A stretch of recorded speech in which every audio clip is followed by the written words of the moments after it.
የኢትዮጵያ ኦርቶዶክስ ተዋሕዶ ቤተክርስቲያን ለይተን ስለምናወራ መሰረቷ መጽሐፍ ቅዱሳዊ ነው። እንደ ሐዋርያት ሥራ አይነት ገድላለ እግዚአብሔር ጳውሎስን ወንጌል ስበክ አለው እንጂ በስምህ ያመነውን ስምህን የጠራውን መታሰቢያን ያደረገውን አድንልሃለሁ ብሎታል።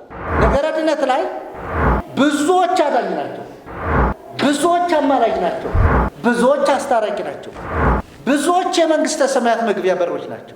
የመዳንን ጉዳይ በተመለከተ በአጠቃላይ በክርስቶስ ኢየሱስ ላይ ያነጻጸረ ትምህርት የላትም። የቤተ ክርስቲያኒቱ መንፈሳውያን ኮሌጆች ራሳቸው የተለያየ ኮሌጅ ያላት፣ ያ ኮሌጅ በመጽሐፍ ቅዱስ የተቀረጸ አይደለም። ቤተ ክርስቲያኒቱ አጠቃላይ ትምህርቷ የተመሰረተው በምን ላይ ነው ከተባለ በልዩ ወንጌል ላይ ነው። ልዩ ወንጌል ደግሞ የሚባሉት እነማን ናቸው ከተባለ ገድላት፣ ድርሳናት፣ ታምራት ናቸው። የዘራ ብሩክ የራሱን ጸጉር፣ የጽሙን ጸጉር፣ የእጁንና የእግሩን ጥፍር አስሮ እንደ ክታብ ያደረገ ደግሞ ምን ይሆናል? ኃጢአቱ ይሰረይለታል ይላል። ወንጌል እንዲሰበክ አውደ ምሕረቱን ከተረታ ተረት ማጽዳት እንዳለባቸው መገንዘብ አለባቸው። መጽሐፍ ቅዱስ ሲበረዝ ጸጥ ለጥ ያለ ሊቃውንት ነው። አሁን ደግሞ ቀጥለን ይህንን ጥያቄ ጉባኤ ሊቃውንቱ ይመልሱታል ወይ? ለነሱም ተው። ይሄ ዝክረ ኒቅያ የሚለው በእውነት ይህንን ከመለሰ፣ ይህንን ትምህርት መጽሐፍ ቅዱሳዊ አድርጎ ከመለሰ እውነትም ታሪካዊ ታምራዊ በጣም ብዙዎቻችንን ደስ የሚያሰኘን እኛም ከቤተ ክርስቲያን ያሉትን ችግሮች እንደዚህ የምናነሳቸው ጥያቄዎች ተፈተው አብረን ነገ የቤተ ክርስቲያኒቱን ሕልውና በመጠበቅም ጭምር የምናገለግልበት ዘመን ይመጣል ብዬ አምናለሁ። ስለዚህ በመቀጠል ማነሳው ጥያቄ በቤተ ክርስቲያን አሁንም ጉባኤ ሊቃውንቱን ይፈትኗቸዋል ወይም ጥያቄውን ለመመለስ ይቸገሩባቸዋል ብዬ ማስበው የቤተ ክርስቲያኒቱ አንደኛው መሰረቷ ነው። የቤተ ክርስቲያን መሰረቷ የተመሰረተችበት መሰረት የኢትዮጵያ ኦርቶዶክስ ተዋሕዶ ቤተክርስቲያን ለይተን ስለምናወራ መሰረቷ መጽሐፍ ቅዱሳዊ ነው ወይንስ መጽሐፍ ቅዱስ ነው ወይንስ ደግሞ ሌሎች መጽሐፍት ናቸው የሚል ጥያቄ ያነሳሉ። ይህን አስመልክቶ በነገረ ድነት ያላት ነገር በጣም እኔ ግልጽ የሆነ አስተምሮ አላገኘም። ነገረ ድነት ላይ ብዙዎች አዳኝ ናቸው፣ ብዙዎች አማላጅ ናቸው፣ ብዙዎች አስታራቂ ናቸው፣ ብዙዎች የመንግስተ ሰማያት መግቢያ በሮች ናቸው። አሁን ከገድላት የምናነሳቸው ነገሮች አንስተን ልናወራ እንችላለን። መርጌታ መላክ እነሱን አንስተው ሊያወሩ እንችላለን። ለምሳሌ አሁን ተክለ ሃይማኖት የሚባለው ሰውዬ በቃ ነፍሳትን ዛቅ አድርጎ ወደ መንግስተ ሰማያት ያስገባል። ሌላውም እንዲሁ። እንግዲህ ይህን አስመልክቶ በገድላት ላይ ያለው ነገረ ድነትን አስመልክቶ የሚያወሩ ብዙ ነገሮች አሉ። ስለዚህ ቤተ ክርስቲያን ነገረ ድነት ላይ መጽሐፍ ቅዱሳዊ አይደለም ያላት ነገር። መጽሐፍ ቅዱሱንማ እንዲያውም እንደጨራሹ ቅድም እንዳልነው መፍዙዝ ለማያምኑት መፍዙዝ ስለሆነ የመጀመሪያው መጽሐፍ ቅዱስ ለሚያምኑት ደግሞ ብርሃን ስለሆነ የማያምኑት ወደ ተረት ለመቀየር ሞክረዋል። መጽሐፍ ቅዱሱን ራሱ ወደ ተረት ወደ ተራ ገድል ምንም ትርጉም አሁን ቅድም ያነበቡት መምህር ኃይለ ልዑል ሮሜ መጽሐፍ ምዕራፍ 8 ቁጥር 34 ላይ የግሪኩ የሚማልደው ይላል። ታዲያ የምኑ ነው ስንል የለም። እንግዲህ እነን ጉባኤ ሊቃውንቱ በደንብ አድርገው እንዲያዩ ትፈልጋለህ። የምኑ ነው ሲባል የምኑ አይደለም ብቻ ግን የሚፈርደው ነው አስቀምጠው። ግዙ ነው ወይ ግዙማ የሚከራከረው የሚል ነገር ተነስቷል። ስለዚህ እንዲያው መርጌታ መላክ እንዲያው የገድላትን በቤተ ክርስቲያን ያላቸውን ቅቡልነት ቤተ ክርስቲያን ከመጽሐፍ ቅዱስ ይልቅ እነሱን አጥብቃ እንድትከታተልና ምዕመናንም እነሱን አጥብቀው እንዲይዙ ያደረገችበት ነገር አለና እሱን አስመልክቶ እስኪ ተወሰነ ማብራሪያ እሱ እና ጥያቄውን ከመለሱልን እናንሳላቸው። ጥያቄው በጣም ጥሩ የተነሱ ሀሳቦች በጣም እንግዲህ ልብ ላለው ጆሮ ላለው ለሚሰማ ለሚያዳምጥ በጣም ጥሩ ነገር እንደተላለፈ ተስፋ አለኝ። እንግዲህ ቅድም መምህር ኃይለ ልዑልም እርስዎትም እንደተናገሩት የኢየሱስ ክርስቶስን ምልጃ በተመለከተ ባለፈው በሰፊው ምልጃውን፣ አማላጅነቱን፣ አስታራቂነቱን፣ ሊቀ ካህናት መሆኑን ያ ያለፈ ጉዳይ ሳይሆን አሁንም ክርስቶስ የሚማልድ መሆኑን የተሰሩ ቪዲዮዎች ስላሉ ያንን ሰው እየገባ ማየት ይችላል። እንግዲህ ባለፈው ብዙ ነገሮችን እንዳነሳን የመዳን ጉዳይ በኢትዮጵያ ኦርቶዶክስ ቤተክርስቲያን መሰረታዊ የሆነ የመጽሐፍ ቅዱስ ትምህርት ነው ወይ ያላት የሚለውን አንስተን ነበር እና ባለፈው ስንመለከት የኢትዮጵያ ኦርቶዶክስ ተዋሕዶ ቤተክርስቲያን ትምህርተ ድነት የላትም የሚል ሐሳብ እሱንም ተናግረናል። ትምህርተ ድነት እንደሌላት መጻሕፍቶቿን በመሰብሰብ ትምህርቶቿን በመሰብሰብ እያንዳንዱ ሰባኪ እያንዳንዱ አስተማሪ እያንዳንዱ የቤተ ክርስቲያን አካል ስለ ድህነት የሚናገረውን ነገር ሰብስበን አምጥተን ቤተ ክርስቲያኒቱ በመጽሐፍ ቅዱስ ላይ የተመሰረተ ነገረ ድህነት ወይም ትምህርተ ድህን የምንለው የላትም የሚለውን አስረግጠን በደንብ ተናግረናል። ይህንንም ቪዲዮዎች ስላሉ ገብቶ አፍላገ ሕይወት ሚዲያ የሚለውን ነገር ሰርች አድርጎ ማግኘት ይችላል። እና የማርያምን ምልጃ በተመለከተና የኢየሱስ ክርስቶስን ምልጃ በተመለከተ ቅድም ስንናገር በጣም አንድ ልቤን ከነካው ነገር በክርስቶስ ኢየሱስ ምልጃ በክርስቶስ ኢየሱስ አማላጅነት ያረፈ ሰው ልቡን፣ ነፍስ፣ መንፈሱን ሌላ ላይ ማሳረፍ አይችልም። አርፏል ያ ሰውዬ። ስለዚህ እነዚህ በማርያም ምልጃ በጻድቃን በቅዱሳን ምልጃ ላይ ሁል ጊዜ ትምህርት የሚሰጡ ሰዎች ያላረፉ ሰዎች ናቸው።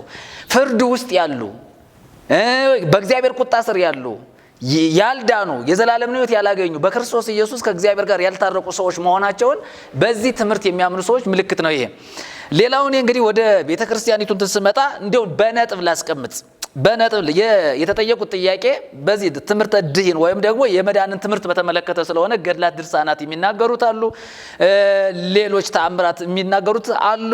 እነዚህ ነገሮችን ስንመለከት የመዳንን ጉዳይ ኢየሱስ ክርስቶስ ላይ ሳይሆን ሌሎች ቅዱሳንና ጻድቃን ሰማዕታት የምንላቸው ላይ ወስዶ በመለጠፍ እነሱን በመታመን የኃጢአት ስርየት እንዳለ፣ መዳን እንዳለ፣ ጽድቅ እንዳለ፣ መንግስተ ሰማያት መግቢያ መንገዶች እነሱ እንደሆኑ ተደርጎ ትምህርት ተሰርቶባቸዋል። እኒህንን በተመለከተ የቤተ ክርስቲያኒቱ መውደቅ ቤተ ክርስቲያኒቱ እንዲሁ እኔ በዓለም ደረጃ እስክትዋረድ ድረስ እንዲሁ እንድትዋረድ ያደረጋት ትምህርት ልዘርዝር። ለምሳሌ ቤተ ክርስቲያኒቱ በመጀመሪያ ደረጃ የቤተ ክርስቲያን ሊቃውንት የቤተ ክርስቲያን አባቶች የኢየሱስ ክርስቶስን ምልጃ የኢየሱስ ክርስቶስን አማላጅነት አለመቀበላቸው ለቤተ ክርስቲያኒቱ ትልቅ ውርደት አምጥቷል። ውርደት ነው ይሄ። ኢየሱስ የሞተውን ኢየሱስን የሚማልደውን የሚያስታርቀውን ኢየሱስን በይፋ ቤተ ክርስቲያን ተቀብላ ባለማስተማሯ የቤተ ክርስቲያኒቱ አገልጋዮች ሰባኪዎች ባለማስተማራቸው ይሄ በዓለም ደረጃ ቤተ ክርስቲያኒቱን እንድትዋረድ ዝቅ እንድትል አድርጓታል። ለምሳሌ ይሄ ትምህርት በሁሉም ዘንድ ያለ ትምህርት ኢትዮጵያ ውስጥ ግን ተቀባይነት ያጣ ትምህርት ነው። የኢየሱስ ክርስቶስን ምልጃ በተመለከተ ብዙ ነገሮችን ስንመጣ ችግሩ ማን ጋ ነው? ጳጳሳቱ ላይ፣ ሊቃውንቱ ላይ፣ ካህናት፣ ዲያቆናት፣ ምእመናን ሳይቀሩ በአጠቃላይ የኢየሱስ ክርስቶስን አማላጅነት መቀበል ተስኗቸው ስሙን መጥራት ተስኗቸው ያሉበት ደረጃ ላይ አሉ። ስለዚህ የኢየሱስ ክርስቶስን ስም በመጥላት የሚታወቁ እነማን ናቸው ከተባለ እኒሁ ኦርቶዶክሳውያን ናቸው። ኢየሱስን ነጥሎ ማመን መቀበል አይችሉም፣ አይፈልጉም። ስለዚህ ቤተክርስቲያኒቱ እንድትወርድ ትምህርቷ አሽቆልቁሎ በመምጣቱ ነገረ ድነት ላይ ክርስቶስ ላይ ያተኮረ ስላልሆነ የኢየሱስ ክርስቶስን ትምህርት በመንቀፍ የተካነ ስለሆነ ማለት ነው። ስለዚህ ትምህርቶቹ ኢየሱስን ባለመግለጣቸው ቤተክርስቲያኒቱ ዝቅ እንድትል ቤተክርስቲያኒቱ ደረጃዋን እንድታጣ ሁሉ አድርጓታል። የኢየሱስ ክርስቶስን ትምህርት አለመቀበሏ በራሱ ማለት ነው፣ አልተቀበለችም። ሌላው በዚህ ቤተክርስቲያን ውስጥ ጎራ መፈጠሩ ራሱ ቤተክርስቲያኒቱ ለተለያየ ነገር እንድትከፋፈል አድርጓታል። ለምሳሌ በማይበረ ቅዱሳንና በሊቃውንተ ቤተክርስቲያን መካከል ኃይለኛ ጎራ ተፈጥሯል ማለት ነው። ማህበረ ቅዱሳን ራሱን የቻለ ትምህርት አለው። ሊቃውንቱ ደግሞ አፋቸው ተለጉሞ ቁጭ ብለዋል። ስለዚህ አሁን ጎልቶ ያለው ሚዲያ ላይ አየሩ ላይ እየተሰማ ያለው የቤተ ክርስቲያን ሊቃውንት የብሉይ የሐዲስ የምንላቸው ሳይሆኑ ማህበረ ቅዱሳን ነው ነገሩን እያጦዘው ያለ። ተከራካሪ እሱ ነው፣ ተቃዋሚ እሱ ነው፣ አሳዳጅ እሱ ነው። የቤተ ክርስቲያን ህዝቦች ወይም ምእመናን እነሱም ደግሞ የነሱን ትምህርት እየተቀበሉ በቤተ ክርስቲያኒቱ ላይ ኃይለኛ ጦርነትና ግጭት እንዲፈጠር ያደረጉ እነሱ ናቸው። ስለዚህ የማህበረ ቅዱሳንና የሊቃውንቱ አለመስማማት፣ አንድ አለመሆን ቤተ ክርስቲያኒቱ እንድትከፋፈልና ለጎራ ተከፍላ እንድትኖር አድርጓታል። ይሄ ኦርቶዶክሳዊ የሆነ ሁሉ በኦርቶዶክስ ትምህርት አያምንም። ለምሳሌ አሁን በመናየው ነገር ግማሹ ገድላትን የሚቀበል ነው፣ ግማሹ ድርሳናትን የሚቀበል ነው፣ ግማሹ ታምራትን የሚቀበል ነው። አይ የማመን ግዴታ የለብኝም የሚል ትውልድ ሁሉ መጥቷል። ስለዚህ ቤተክርስቲያኒቱ ተቀበለቻቸው የተባሉ መጻሕፍቶችን በአጠቃላይ እያንዳንዱ ኦርቶዶክሳዊ የማያምንበት መሆኑ የተከፋፈለ ትምህርት፣ ትክክለኛ ትምህርት ያለ የሌለ መሆኑን የሚያሳይ ነው። ሌላው ይቺ ቤተክርስቲያን አሁንም ጉባኤ ሊቃውንት ወይም ደግሞ ዝክረ ኒቃ የምንለው መስማት ያለበት ነገር መጽሐፍ ቅዱስን መበረዟ ራሱ ቤተክርስቲያኒቱ ለተለያየ ትችትና ለተለያየ ነገር ጥሏታል፣ ዳርጓታል። መጽሐፍ ቅዱስን በርዛለች። መጽሐፍ ቅዱስ ሲበረዝ ግን የኢትዮጵያ ኦርቶዶክስ ተዋሕዶ ቤተክርስቲያን ሊቃውንት ግን በአደባባይ ወጥተው የሰጡት ምላሽ የለም። ለተጠየቁት ጥያቄ ሁሉ መልስ የላቸውም። ስለዚህ ቤተክርስቲያኒቱ መጽሐፍ ቅዱስ ተበርዞ እስከ መቀበል ድረስ ደርሳለች። አሁን ይሄ መጽሐፍ ታትሞ ወጥቶ ሲሰራጭ ነበረ። መጽሐፍ ቅዱስ ሲበረዝ ጸጥ ለጥ ያለ ሊቃውንት ነው ወይ? በእነሱ ላይም ራሱ ሐሳብ ያፈልቃል፣ እንደዚህ አይነት ነገሮችን ያጭራል። ስለዚህ መጽሐፍ ቅዱስ ሲበረዝ ዝም ለምን ተባለ? መጽሐፍ ቅዱስ ተበርዞ ወደ ቤተክርስቲያን ሲገባ ትውልዱ ይህንን የተበረዘ መጽሐፍ ተቀብሎ ሲያቀነቅን የቤተክርስቲያን አባቶች፣ ሊቃውንት፣ ሰባኪዎች መልስ ባለመስጠታቸው መጽሐፍ ቅዱሱ እውነተኛ መጽሐፍ እንደሆነ ተደርጎ ተቀብሏል፣ በህዝቡ ዘንድ ተቀባይነት አግኝቷል። ስለዚህ ይቺ ቤተክርስቲያን አንዱ ከሚያስነቅፋት እንድታሽቆለቁል ካደረጋት ነገር አንዱ የኢትዮጵያ ቤተክርስቲያን መጽሐፍ ቅዱስን በርዛ ለትውልድ ማስተላለፏ። ስለዚህ ይሄ ሁሉ ተደምሮ ነገረ ድነት ወደሚለው ስንመጣ በአጠቃላይ ነገረ ድነት የሚል ትምህርት ወጥ የሆነ የተስተካከለ መጽሐፍ ቅዱሳዊ በሆነ ሐሳብ ላይ የተመሰረተ ትምህርት የሌላት መሆኑን እንመጣበታለን።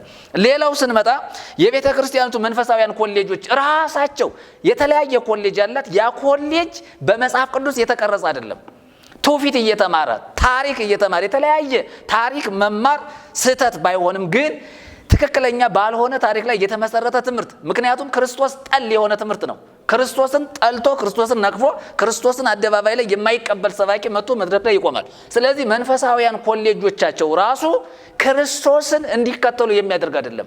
ኢየሱስን እንዲሰብኩ ኢየሱስን እንዲገልጡ ከመንፈሳዊ ኮሌጅ ተመርቀው የሚወጡ ደቀ መዛሙርት ጸረ ክርስቶስ ጸረ ወንጌል ናቸው እንጂ በትክክል ክርስቶስን ሲሰብኩ አናያቸውም። እንዲያውም ተመርቀው ከወጡ በኋላ በአደባባይ ክርስቶስ እንዳይሰበክ ከክርስቶስ ይልቅ ሌላ ቅዱሳንን፣ ሌላ ጻድቃን ሰማዕታት፣ ሌላ ፍጡር በመስበክ ሌላ ገድልና ድርሳን በማንበብ በማስነበብ ህዝቡ እንዲዋጥ አድርገውታል። ስለዚህ ቤተክርስቲያኒቱ በብዙ ዘርፍ የተፈረካከሰች ስለሆነ ሌሎች ነገሮችን ስንጨምር ሌላው ቤተክርስቲያኒቱ አውደ ምሕረት ላይ ከክርስቶስ ወንጌል ይልቅ ታምረ ማርያም እሑድ እሑድ ይነበባል። ለምሳሌ ስፍራ የተሰጠው ታምረ ማርያም እንጂ ወንጌል አይደለም።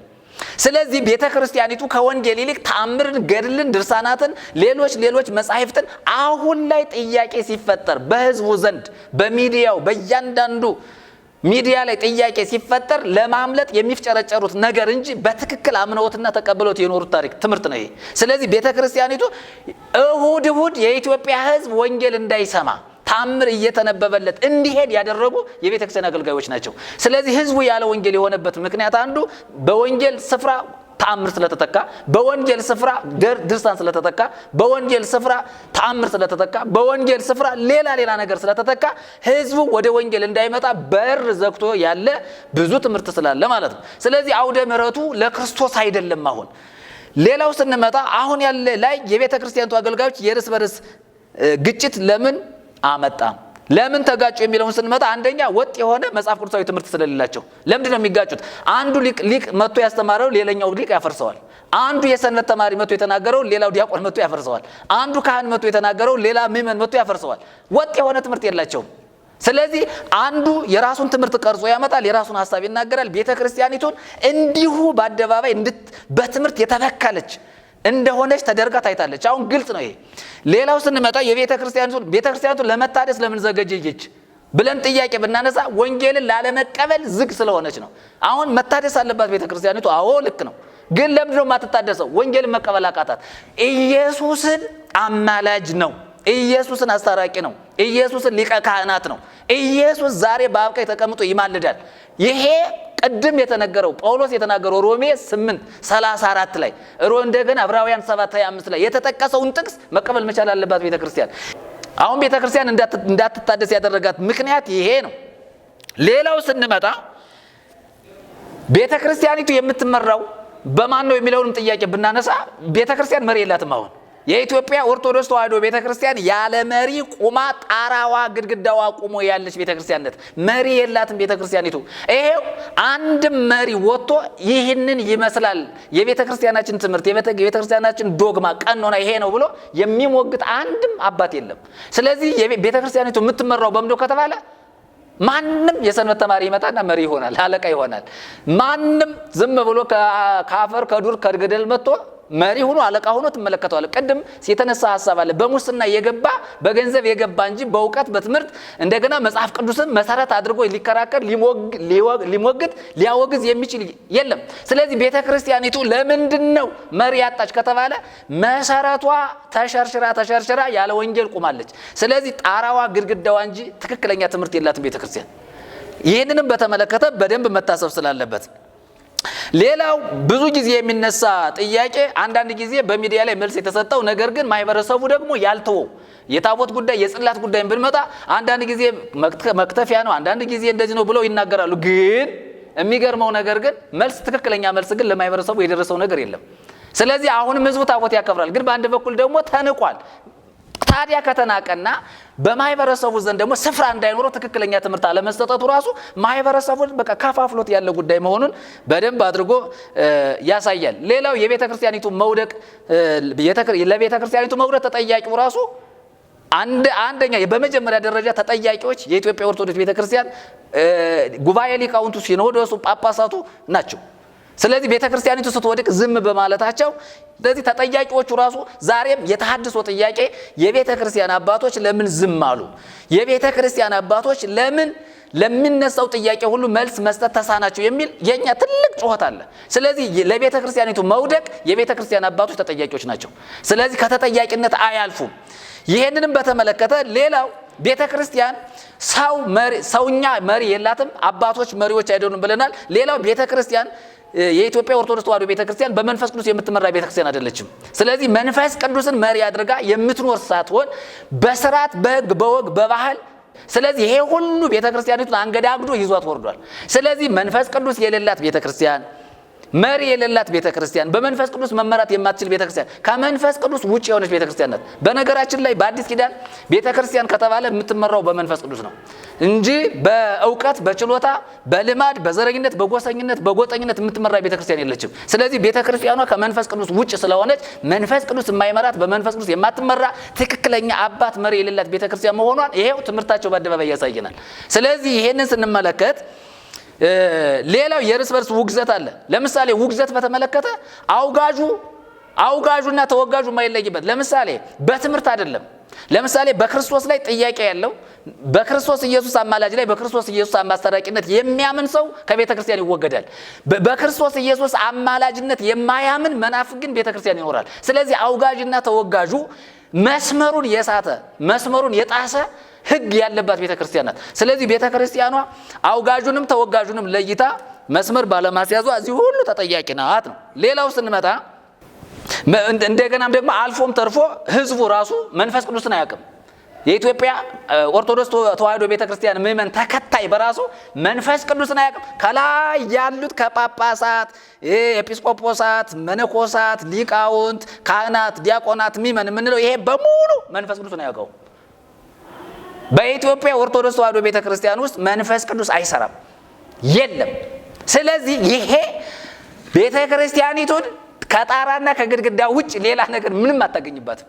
ምንም መዳን አታገኝባት፣ ጽድቅ አታገኝባት፣ ህይወት አታገኝባት፣ ከእግዚአብሔር ጋር መታረቃት ጣራና ግድግዳ ያላት ብቻ ቤተክርስቲያን መሆኗን በደንብ አድርገን እናያለን። ስለዚህ ከላይ እስከታች ያለው ምእመንም ሆነ ሊቀ ጳጳስም ሆነ ኤጲስቆጶስም ሆነ በመንፈስ ቅዱስ የሚመራ ስላልሆነ ትምህርቱ የተጋጨ እርስ በርሱ የተበለሻሸ መሆኑን በዚህ በደንብ አድርገን እናገራለን። ሌላው የቤተ ክርስቲያኑ አገልጋዮች በእውቀት እንጂ ጸጋን በተመለከተ የጸጋ አገልግሎት የለም። ቤተ ክርስቲያኒቱ ላይ መንፈስ ቅዱስንም ክደዋል፣ ጸጋውንም ክደዋል። ስለዚህ የቤተ ክርስቲያኒቱ አገልጋዮች በመንፈስ ቅዱስ የማይመሩ እንደገናም ደግሞ የመንፈስ ቅዱስን ጸጋ ስጦታ እግዚአብሔር ለቤተ ክርስቲያን የሰጠውን የጸጋ ስጦታ በሙሉ ቤተ ክርስቲያን አትጠቀምም። ስለዚህ አገልግሎቷ ከወንጌል ውጭ ናት ብለን ስንናገር ምክንያት ስላለን ነው። በመንፈስ ቅዱስ የሚመራ መሪ የላትም። በመንፈስ ቅዱስ የሚመራ ሕዝብ የላትም። በመንፈስ ቅዱስ የሚመራ ምእመን የላትም። በመንፈስ ቅዱስ የሚመራ በጸጋው የሚመራ ትውልድ የላትም ቤተ ክርስቲያኒቱ። ከዚህ ሁሉ ነፃ የሆነች ቤተ ክርስቲያን ግን በስም ቤተ ክርስቲያን ሆና በስም ደግሞ በግብር የጠፋች ቤተ ክርስቲያን።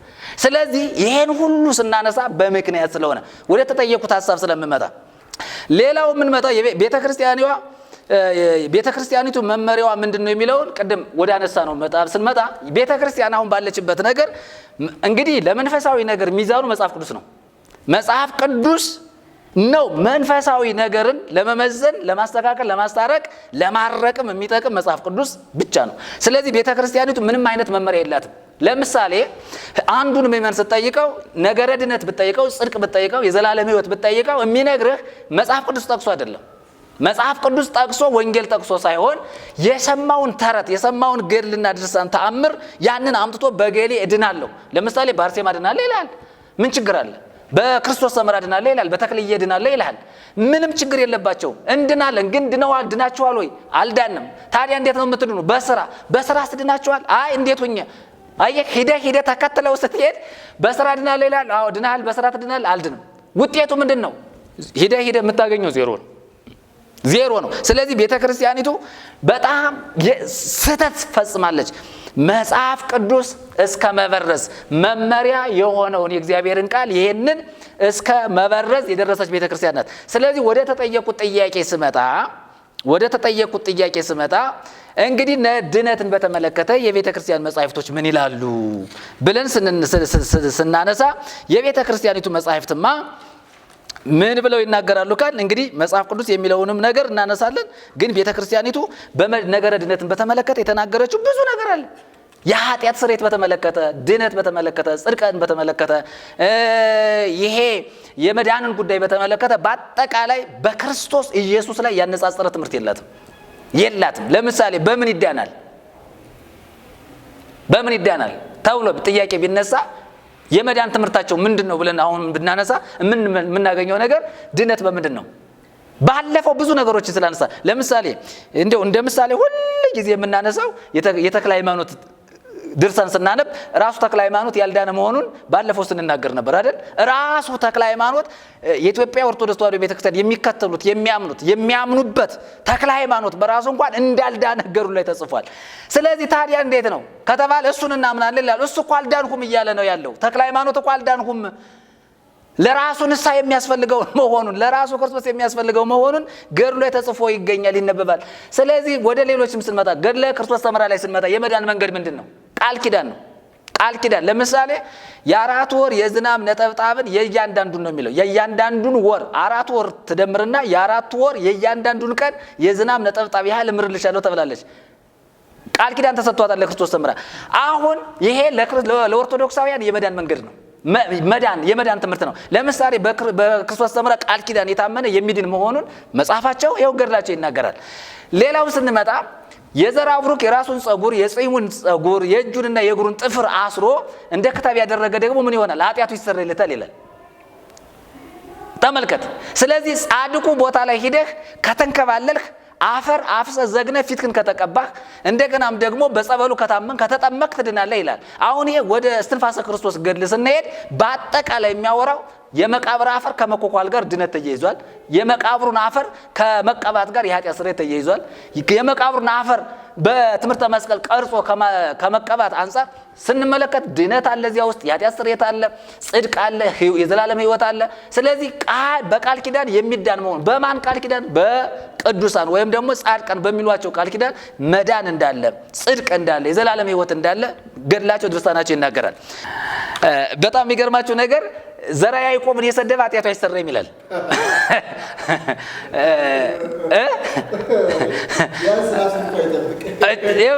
ዘራ ያዕቆብን ካማህ ነው የሚል። እንደውም ዘራ ያዕቆብን ያማ እንደውም ምን ይሆናል ይላል? ኃጢአቱ አይሰረይለትም ይላል። እንትን ይሄ ገድለ መባጽዮን ላይም ታገኘዋለህ ይሄን ሐሳብ ማለት ነው። ነገር ግን ክርስቶስን ከገፋ ደግሞ ምን ትናለት? ትጸድቃለህ የለም፣ ትኮንናለህ የለም። አየህ ክርስቶስ ዋጋ የለውም በዚህ ቤተክርስቲያን ላይ። ስለዚህ በገድላቱና በድርሳናቱ ላይ ስንመጣ እያንዳንዱ ነገር ስንመለከት ከማርያም ጋር ያለውን ነገር ስለእመቤታችን ቃል ኪዳን የማቱሳላ ዕድሜ ረዘመ ይላል።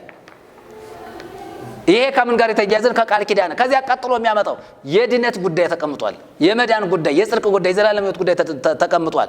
ስለዚህ እያንዳንዱን ገድል ስንመለከተው ድነት ያለው በምንድን ነው ስንል መጽሐፍ ቅዱስ በሚናገረው ነገር ላይ የተመሰረተ አይደለም። መጽሐፍ ቅዱስ የሚናገረን ዘያምን በወልድ በሕይወት ዘላለም በእርሱ የሚያምን የዘላለም ሕይወት እንዲኖረው እንጂ እንዳይጠፋ እግዚአብሔር አንድያ ልጁን እስኪሰጥ ድረስ ዓለምን እንዲሁ ወዷልና ነው የሚለው። እንግዲህ ብዙ ጊዜ በአዲስ ኪዳን ላይ ስንመጣ ድነት በክርስቶስ ኢየሱስ ብቻ ያለ መሆኑን መጽሐፍ ቅዱስ አስረግጦ ነው የሚነግረን።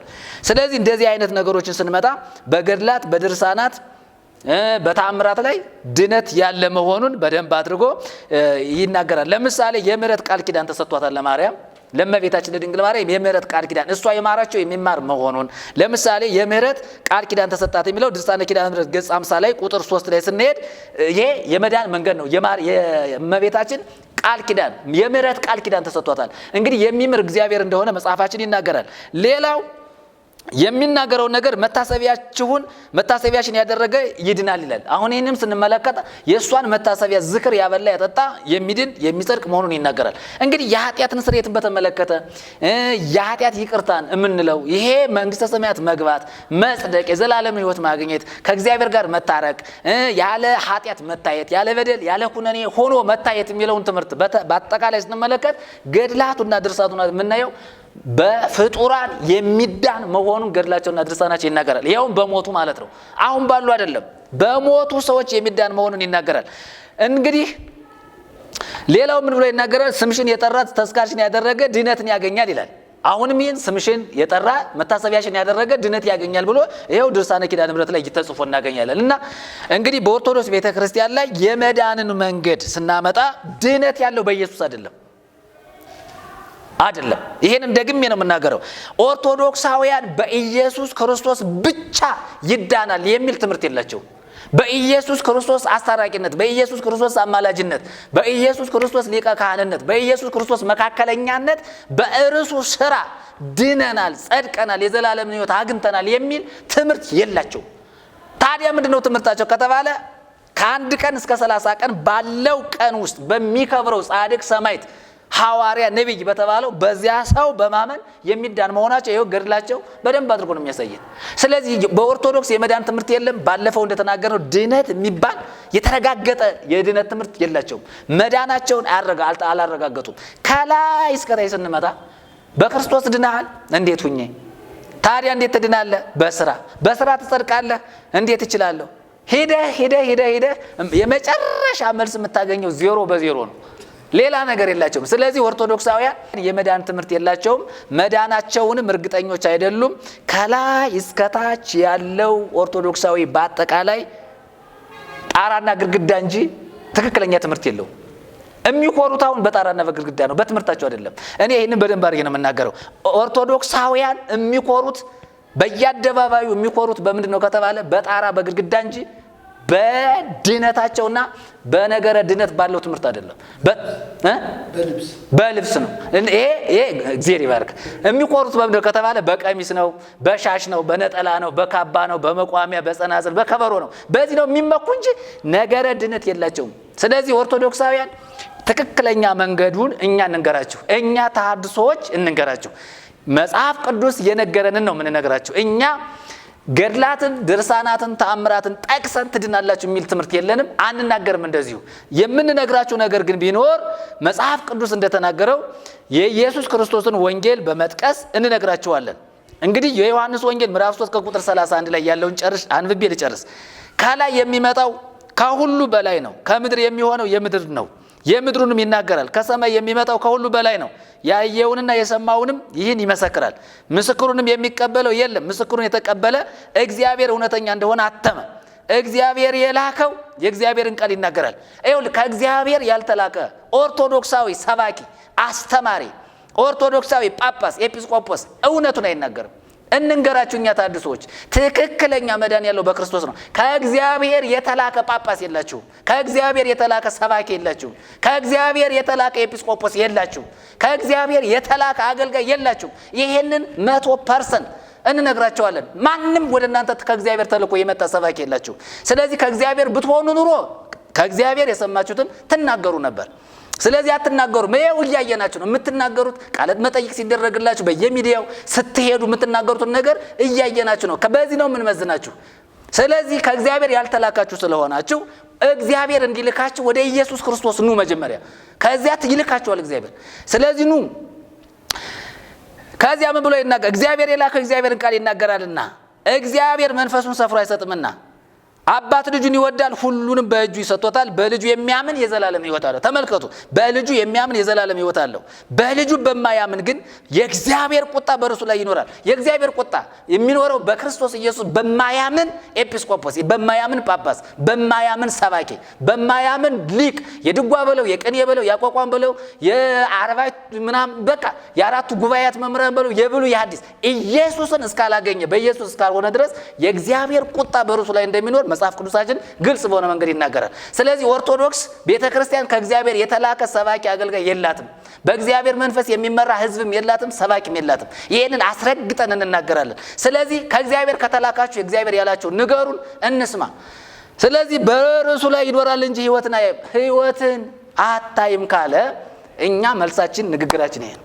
ስለዚህ ኦርቶዶክስ ቤተክርስቲያን ከእግዚአብሔር የተላከ አገልጋይ የላትም፣ ሊቅም ምሁርም የላትም። እግዚአብሔር የተባረከ ይሁን። በጣም ሰፊ ነገር ነው ያነሱት መርጌታ መላክ። ያው በቤተ ክርስቲያኒቱ ያለውን አጠቃላይ መዋቅር ነው የሚሰሩት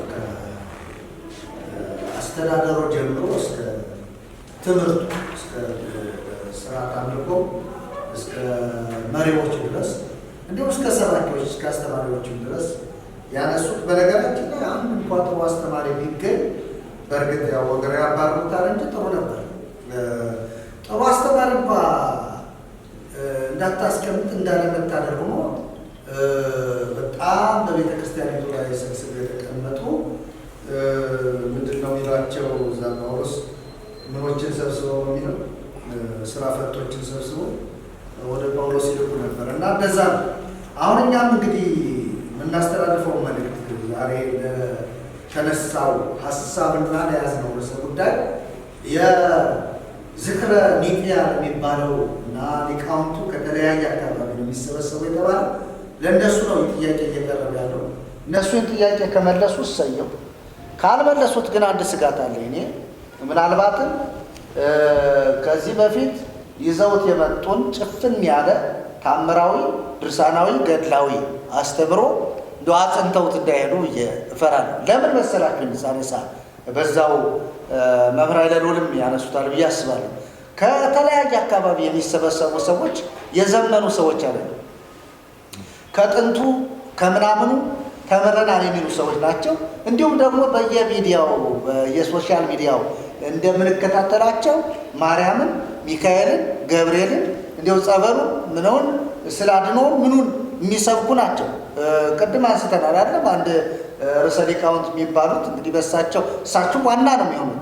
ያን እርግጠኛ ርዕሰ ሊቃውንት ናቸው አባ ገብረ ኪዳን። እሳቸው አሁን የማርያም ጉዳይ ቅድም ያነሳ ነው ቢነሳ ይሞቷታል እንጂ ስራቸውን ገትረው ተከራክረው ያን አጽንተው እንዳይለያዩ ስጋት አለ። በዛ መካከል ደግሞ አይቻልም፣ ይሄ ጥያቄ ካልተመለሰ ነገ ቤተ ክርስቲያንን ስጋት ላይ ይጥላታል የሚል ደግሞ ጥያቄ ያላቸው ሌላ አሁንም በተለያየ አቅጣጫ ትምህርቶችን እያነሱ የሚወያዩ ሰዎች እነሱ በሚያመጡት ጥያቄ ደግሞ መከፋፈል እንዳይፈጠር ስጋት ነው። ለምንድን ነው የምለው? ቤተ ክርስቲያን ላይ አንድ ሀሳብ ይዘው መጣው። ልክ ኒቅያ ላይ አርዮስን ተባብረው 18ቱ ሊቃውንተ ቤተ ክርስቲያን ወይም ደግሞ አባቶች እንዳወገዙት እንዲሁ በትምህርት ተስማምተው በሀሳብ ሳይለያዩ በቤተ ክርስቲያኒቱ ቤተ ክርስቲያኗ መሰረቷ ክርስቶስ ነው ብለው የክርስቶስን መሰረትነት አጽንተው ተናግረው ሌሎቹን አንቀበልም፣ የመቀበል ግዴታ የለብንም። ልክ እነ ሊቀ ሊቃውንት ስምዐኮነ እንደተናገሩት ማንም ሰው ግዴታ የለበትም ብለዋል ራሳቸው ቃል በቃል። ለምን ይሄ ገድልና ድርሳናት ተአምራትን ተቀበል አትቀበል ያልተመረመረውን ዝም ብሎ መቀበል ግዴታ የለብንም ብለዋል። አሁን ሁሉም ሊቃነ ሊቃውንት ናቸው። እነዚህ ሰዎች ሲሰበሰቡ ችግር እንዳይፈጠር ስጋት አለ። እንግዲህ ቅድም መርጌታ መላክ አንዳንድ አንስተዋል። ከገድላት ከድርሳናት ከቤተ ክርስቲያኒቱ ካላቸው አስተምሮና ትልቅ ስፍራ አንጻር ብዙ ነገር አንስተዋል። እሷም እንግዲህ በዚህ ጉዳይ ላይ ምናልባት የቤተ ክርስቲያኒቱ መሰረት ናቸው፣ ቤተ ክርስቲያኒቱ በእነዚህ ነው የምትመራ። ምዕመናኑ ከመጽሐፍ ቅዱስ ይልቅ በአእምሯቸው የሰረጸባቸው ገድል፣ ድርሳን፣ ተአምር ነው የሚሉትን አንዳንድ ሀሳቦችን ያንሱና ወደ ማጠቃለያ ሀሳብ ይሄዳል። እሺ አመሰግናለሁኝ።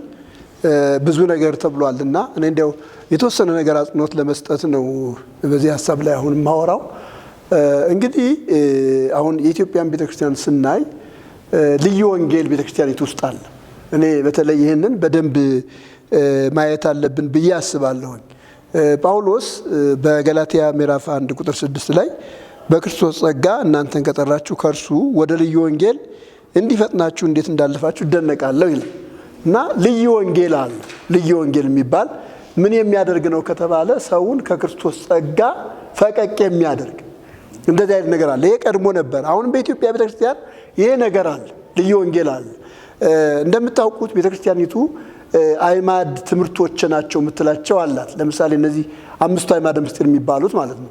በእነሱ ላይ አይደለም ቤተክርስቲያኒቱ የተመሰረተችው። በእነሱ ላይ ብትመሰረት አሁን ያለው ነገር በሙሉ አይኖርም።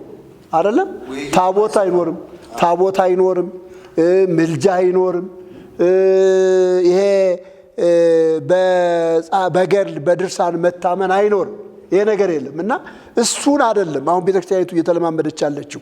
ከዚያ ይልቅ ቤተክርስቲያኒቱ አጠቃላይ ትምህርቷ የተመሰረተው በምን ላይ ነው ከተባለ በልዩ ወንጌል ላይ ነው። ልዩ ወንጌል ደግሞ የሚባሉት እነማን ናቸው ከተባለ ገድላት፣ ድርሳናት፣ ታምራት ናቸው። አብዛኛው የቤተክርስቲያኒቱ አስተምህሮ የተመሰረተው በዚህ ላይ ነው። እንግዲህ በመረጃ ቅድም መርጌታ መላክ በደንብ ዘርዘር አድርገው ሲናገሩ ነበረ እና እኔ ጠቅለል ያሉ ሀሳቦችን ላንሳ። ለምሳሌ ድነትን በተመለከተ ብናነሳ ድነት በክርስቶስ የሚገኘውን ሳይሆን ቤተክርስቲያኒቱ የምትቀበለው በሰዎች ምልጃ ይገኛል ብላ የምታስበው ነው። በሰዎች ምልጃ ወይም በሰዎች ጸሎት፣ በሰዎች እርዳታ። ገድላት፣ ድርሳናት፣ ታምራት ጠቅለል ያለ ሀሳብ አላቸው። እንዲህ ጠቅለል ያለ ሀሳብ ዝም ብሎ በትምህርት ደረጃ ማለት ነው። ለምሳሌ አብዛኞቹ ለሁሉም ሰው ቃል ኪዳን እንደተገባ ይነገራሉ። የሁሉንም ስም የጠራ እንደሚድን ይናገራሉ። የሁሉም ባል ያከበረ መታሰቢያቸውን ያደረገ እንደሚድን ይናገራሉ።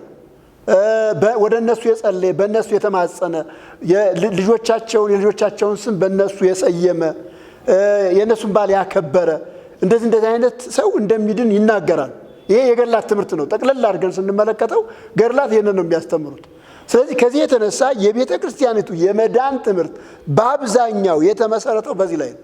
ኢብን ታቦታት የተቀረጹት በዚህ ላይ ነው።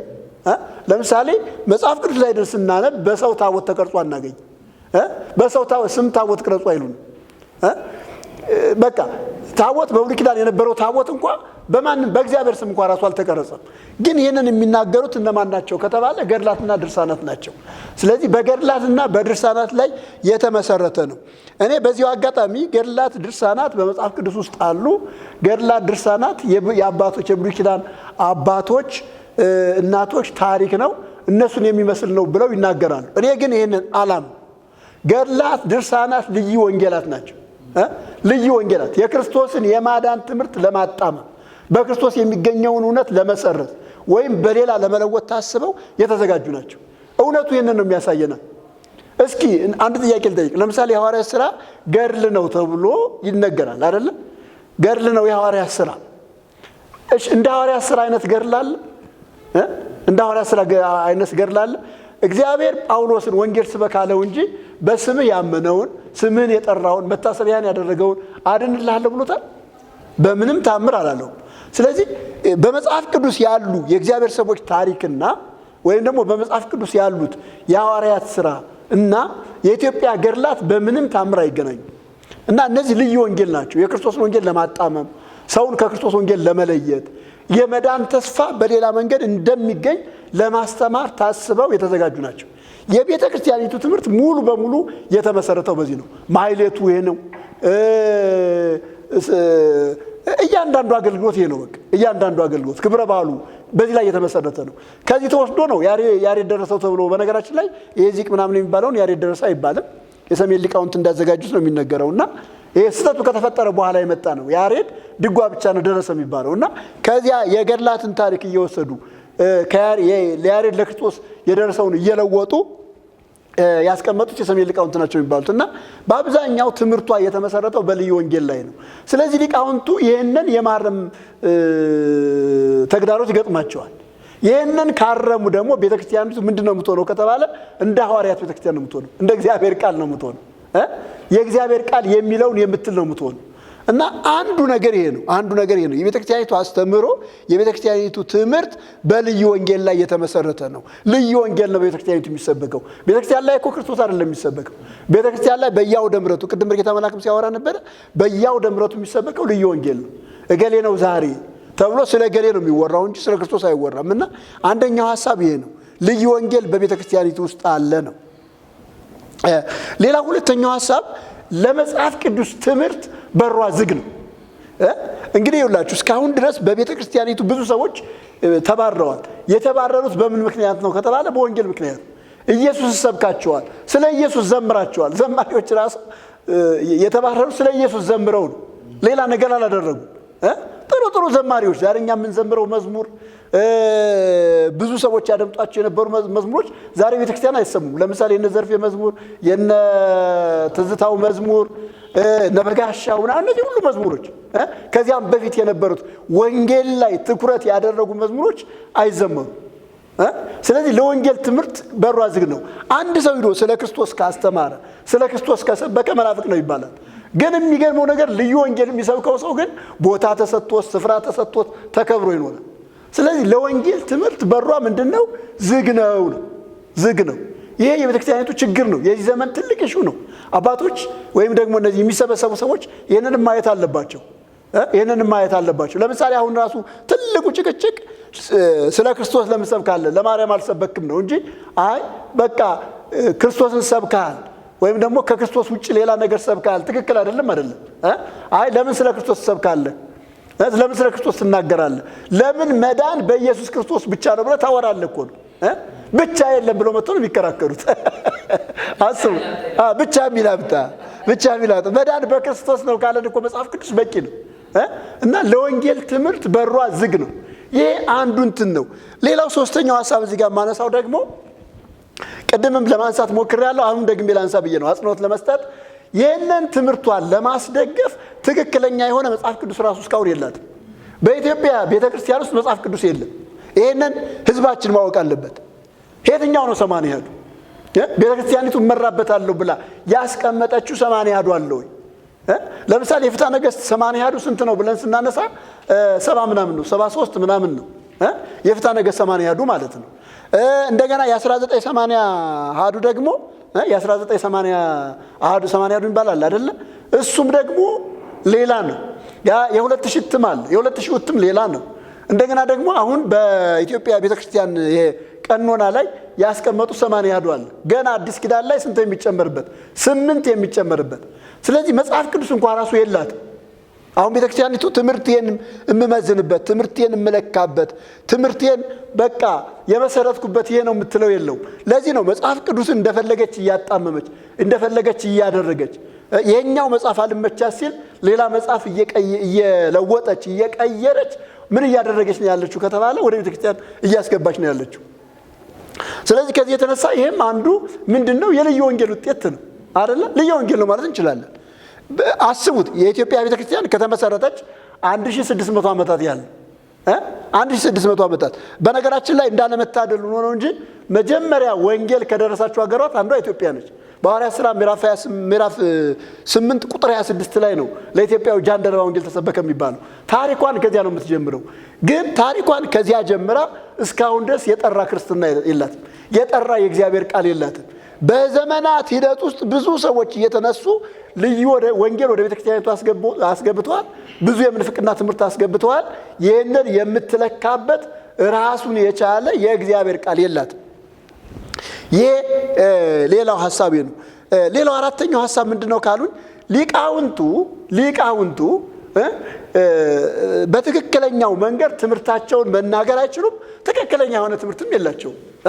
አሁን አንዳንድ ጊዜ ይላችሁ የመጽሐፍ ቅዱስ ምሁራን፣ የእግዚአብሔር ቃል ምሁራን ከመጡ የእግዚአብሔርን ቃል ነው አይደል መናገር ያለባቸው፣ የእግዚአብሔርን ቃል ነው ማስተማር ያለባቸው። ቅድም መርጌታም ምን ይላል?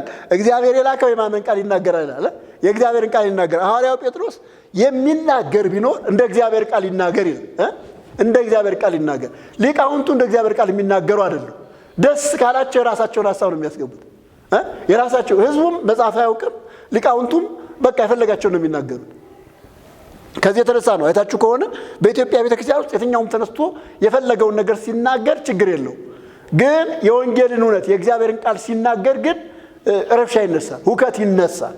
እና ሊቃውንቱ ራሱ የእግዚአብሔርን ቃል የሚያውቁ የእግዚአብሔርን ቃል የተማሩ እንደ እግዚአብሔር ቃል የሚሰብኩ እንደ እግዚአብሔር ቃል የሚናገሩ አይደሉም።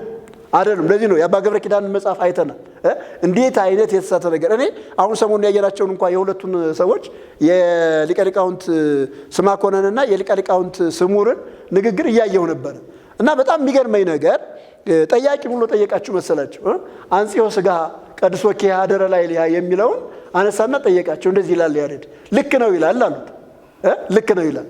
ይሄንን ብለው ምንድነው ይሄ ማለት ምናምን ብለው የሌላ ሐሳብ በእናቷ ማይፀን ሳላት አነጻት ማለት ነው። ቀደሰ ማኅደረ ልዑል የሚለውን ተጠቅሰው አልሳቸው የሚገርመው ቀደሰ ማኅደረ ልዑል እና ይሄንን አንስተው ምንድነው ያደረጉት? እውነተኛውን ትምህርት በሌላ ነገር ለመሸፈን በሌላ ነገር ለመዋጥ የሚያደርጉ እንጂ ትክክለኛ የእግዚአብሔርን ቃል የተማሩ ሊቃውንት የላትም። በነገራችን ላይ የኢትዮጵያ ቤተክርስቲያን ቆም ብላ ማሰብ ያለባት ጊዜ ቢኖር አሁን ነው። እነዚህ ሐሳቦች እነዚህ እየመጡ ያሉ ነገሮች በሙሉ ለቤተ ክርስቲያኒቱ ምንድናቸው ከተባለ መልካም እድሎች ናቸው፣ ጥሩ ሐሳቦች ናቸው። ቤተ ክርስቲያኒቱ ውስጥ ያለውን የተዘበራረቀ ችግር የተበላሸ ነገር ነው እያሳዩ ያሉት። ሊቃውንቱ ራሱ እንደ እግዚአብሔር ቃል የሆነ ትምህርት እንደሌላቸው ነው እየታያል። አንድ ነገር በአንዲት ቤተ ክርስቲያን ውስጥ እኮ ይውላችሁ በአንዲት ቤተ ክርስቲያን ውስጥ እኮ በአንድ ትምህርት መስማማት አልተቻለም። እንዲያውም እኮ በቃ እርስ በርስ የሚያጣላ ትምህርት አለ። ለምሳሌ ባለፈው በክርስቶስ ሰውነትና አምላክነት ላይ ተነስቶ ነበር። አሁን በማርያም ጥንተ አብሶና ጥንተ አብሶ የለባትም የሚል ትምህርት ተነስቷል። በክርስቶስ ምልጃና አያማልድም በሚለው ላይ በዚህ ሁሉ መስማማት አይችሉም።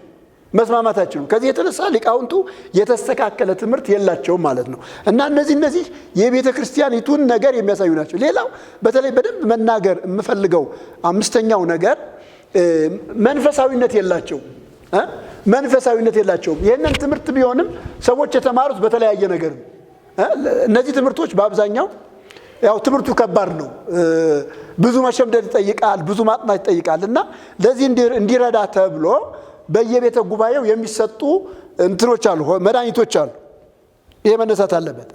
መድኃኒቶች አሉ እና ብዙዎቹ ትምህርቶች የተወሰዱት በአጋንንታዊ ልምምድ ይገዛ ነው። ለምሳሌ የሚጠጡ መድኃኒቶች አሉ። ዘያገደፍ ይባላል፣ አፍሎ ይባላል። እንደዚህ በቃ ለእውቀት የሚረዱ ተብለው ብዙ የሚወሰዱ ነገሮች አሉ እና አብዛኞቹ ትምህርቶች የተወሰዱት በስጋዊ እውቀት ነው። ከአጋንንት በተገኘ እርዳታ ነው። ከክፉ መንፈስ በተገኘ እርዳታ ነው። እግዚአብሔርን በመጠየቅ ከእግዚአብሔር በሆነ አብርሆት አይደለም። ከዚህ የተነሳ ሰዎች የራሳቸውን ነገር በግልፍተኝነት በደመ ነፍስ ወይም ደግሞ ያ መንፈሱ እንደገፋፋቸው ይናገራሉ እንጂ መንፈሳዊነትን መሰረት ያደረገ አይደለም። ኢቲክስ የላቸውም። ክርስቲያናዊ ስነ ምግባር አይታይባቸውም። ብዙዎቹ መምህራኖቹ እንደዚያ ናቸው። መንፈሳዊ እውቀት የላቸውም። እግዚአብሔራዊ እውቀት የላቸውም። መጽሐፍ መሸምደድ ማለት እግዚአብሔርን ማወቅ አይደለ እንዴ? የኤሊ ልጆች ካህናት ነበሩ ይላል መጽሐፍ ቅዱስ። ግን ምናምንቴዎች ነበሩ፣ እግዚአብሔርን አያውቁም ነበር ነው የሚለው። እንደዚህ አይነት ሰዎች አሉ። ካህናት ናቸው ግን እግዚአብሔርን የሚያውቁ አሉ።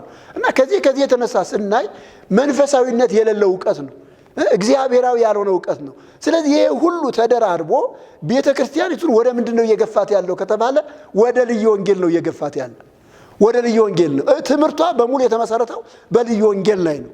ይሄ ምን ይጠይቃል ከተባለ ይህንን ለማስተካከል መሰጠት ይጠይቃል፣ አቋም ይጠይቃል። አስቀድሞ እውነቱን የእግዚአብሔርን ቃል ማወቅ ይጠይቃል። መጽሐፍ ምን እንደሚል፣ መጽሐፍ ቅዱስ ምን እንደሚል፣ የእግዚአብሔር ቃል ምን እንደሚል ያላወቀ ሰው እንዴት ነው ትክክለኛ ትምህርት ሊያስተምር የሚችለው? ምን ይላል ሐዋርያው ጳውሎስ ሲናገር? አንድ ቃል ላንብ። ሁለተኛ ጢሞቴዎስ ምዕራፍ 3 አንተ ግን ይላል ቁጥር 14 ላይ ምዕራፍ 3 ቁጥር 14 እና 15 ላይ አንተ ግን በተማርክበትና በተረዳህበት ነገር ጸንተህ ኑር፣ ከማን እንደተማርከው ታውቃለህ። ይቀጥልና ቁጥር 14 ላይ ቁጥር 15 ላይ ከሕፃንነት ጀምረህ ይላል ከሕፃንነት ጀምረህ ክርስቶስ ኢየሱስን በማመን መዳን የሚገኝበትን ጥበብ ሊሰጡ የሚችሉትን ቅዱሳት መጻሕፍትን አውቀሃል ይላል። አያችሁ፣ ሰዎች በመጀመሪያ ምን ማወቅ አለባቸው?